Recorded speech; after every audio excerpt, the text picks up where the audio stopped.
우리나라 큰 스님들의 행장을 생생하게 전해드리는 시간 지대방 산책.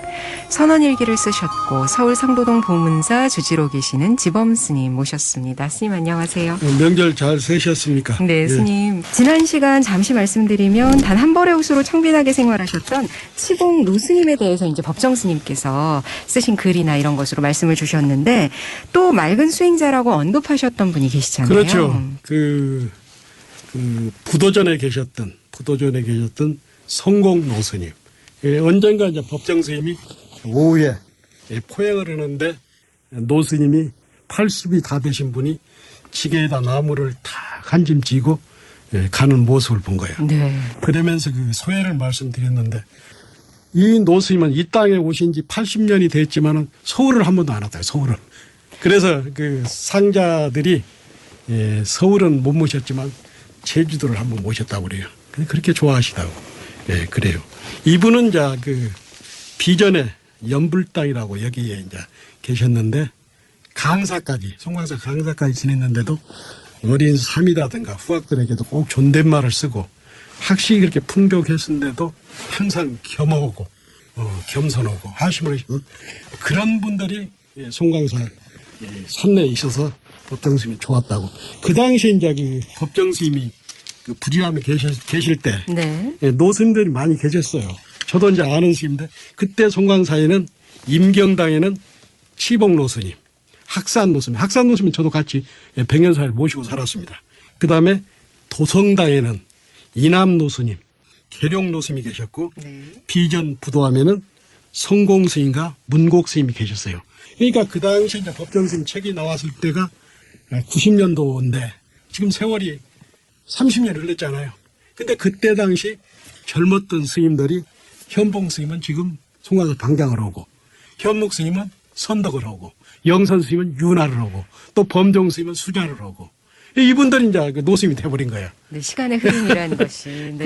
그래서 그래도 송광사에는 이런 그 노스님들이 계셨고 또 이런 현봉 스님이라든가 현묵 스님이라든가 영선 스님이라든가 범종 스님이라든가 또 법풍 스님이라든가 원명 스님이라든가 이런 분들이 보조 진울 스님의 가르침과 깨달음을 잇고 있잖아요. 그래서 송광사가 가장 오염이 안 됐잖아요.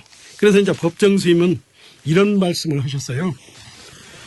이런 노스님들이 계시는 산중에서 함께 사는 것은 참으로 고맙고 다행으로 생각하셨다. 이런 노스님들은 하두니, 견성이니 말하지 않았고 그저 몸소 행동으로 보여주셨다는 얘기예요. 수행자에게 중요한 것은 학식이나 지식이 아닌 지혜롭고 자비로운 행동이라고 법정스님께서 말씀하셨습니다. 그러시면서 법정스님은 종교란 해석의 이론이 아닌 살아있는 행동이라고 말씀하셨어요.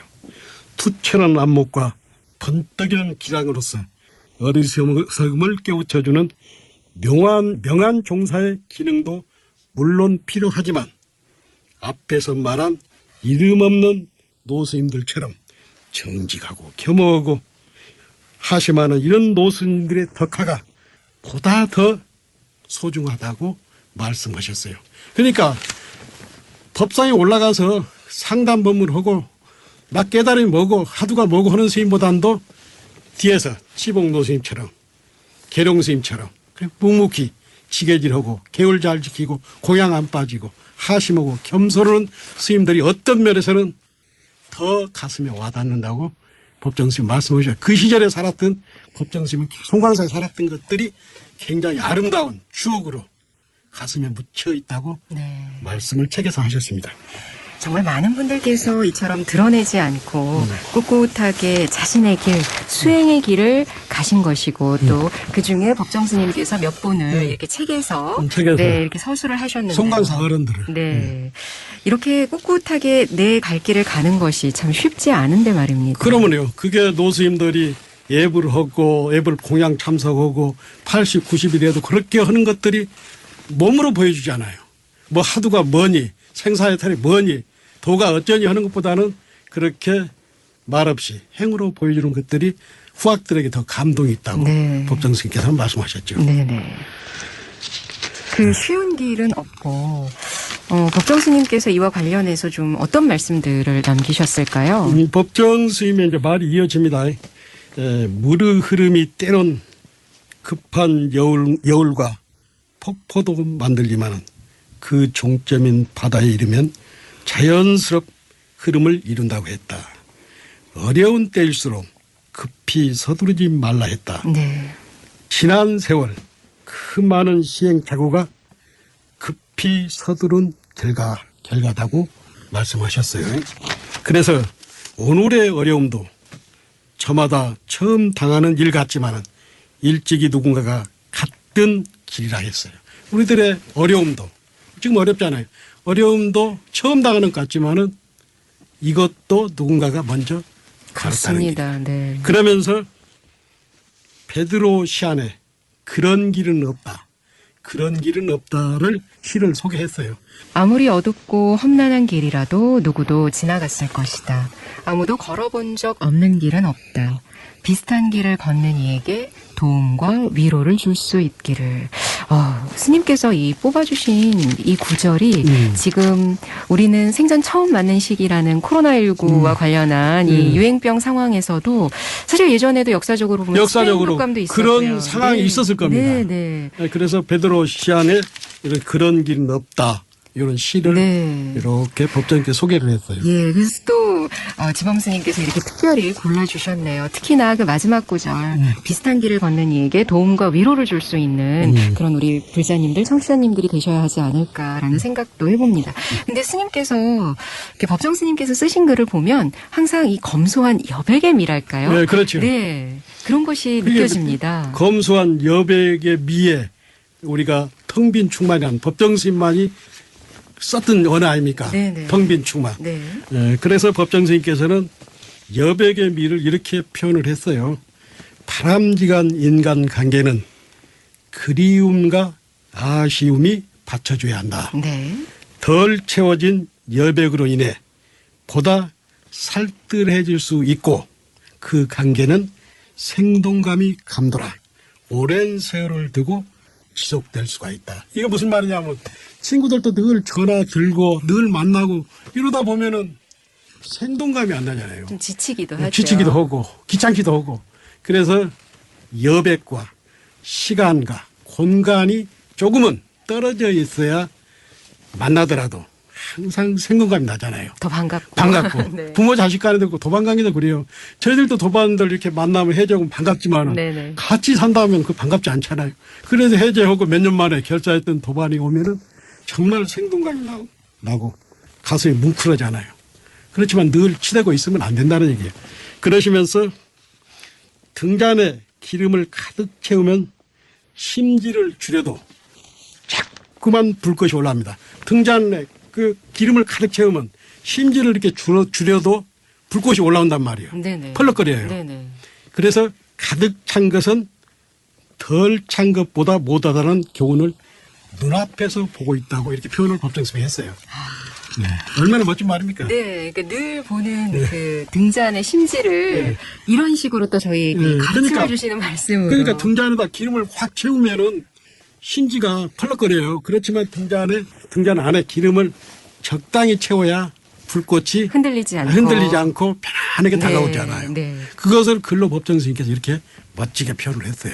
스님의 말씀들이 이렇게 가슴에 와닿는 것은 어떤 이유일까요? 늘 자연을 함께 하셔서 그럴까요? 그렇죠. 이곳은 이제 또 법정 스님께서 그 중국 고전에 있는 얘기인데 소창청기라는 고전에서 그것을 이렇게 표현했어요. 자연은 저마다 있을 자리에 있으면서 서로 조화를 이루고 있기 때문에 고요하고 평화롭다. 네. 그러나 사람들은 제자리를 지키지 않고 분수 밖에 욕심을 부리기 때문에 사는 세상 또한 시끄럽다. 세상에 시끄럽다는 것은 그 안에 사는 사람과 그들의 하는 일, 즉 인간사가 시끄럽다는 얘기다. 그러면서 법정 스님께서는 그러니까 세상이 시끄럽다는 것은 그 안에 사는 사람들이 마음이 번뇌가 있어서 시끄럽다는 얘기입니다. 네네. 그래서 자연은 조화를 이루면서 그 자리에 있기 때문에 시끄럽지 않는데 인간은 번뇌망상으로 늘 시끄럽잖아요. 네. 스님 그러면 자연과 관련돼서 더 주실 말씀이 있어요. 있으실까요? 네. 네. 그래서 법정 스님은 이제 요즘 시대에 맞는 얘기라 요즘 그 가을에 늦더위도 물러가고 가을 하늘 아래서 어깨를 활짝 펴고 마주치는 이웃들에게 들꽃 같은 미소를 보내면서 행복하게 살자. 이웃의 행복이 곧 내 행복으로 이어진다. 돈보다도 더 귀하고 소중한 것은 따뜻한 마음을 나누는 일이며 행복해지는 비례했다. 이렇게 표현을 했어요. 네. 그러면서 오조 법연 스님. 오조 법연 스님이 누구냐면 언어국근 스님의 은사고 또 대종고 스님의 노스님입니다. 할아버지 스님이 된단 말이에요. 오조 법연 스님의 사계를 법정 스님께 소개를 했어요. 네 가지를 소개하자면 일은 완벽하게 끝을 보려 하지 마라. 일을 완벽하게 끝을 보지 말아라.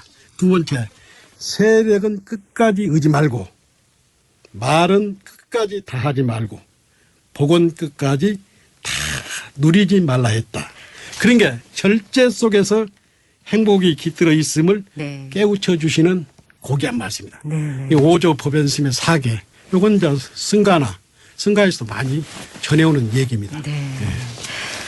일 완벽하게 끝을 보려 하지 말고 세력에 의지하지 말고 말도 다 하지 말고 복은 복도 끝까지 다 누리지 말라. 네. 복을 다 누리면 안 되잖아요. 그렇죠. 우리가 자꾸 쌓아야죠. 말도 아껴야지 않아요. 그렇습니다. 응? 네. 그리고 세력이 있다고 해서 세력을 다 써버리면 안 되잖아요. 네네. 그 다음에 일을 완벽하게 마무리하려고 하면 안 된다.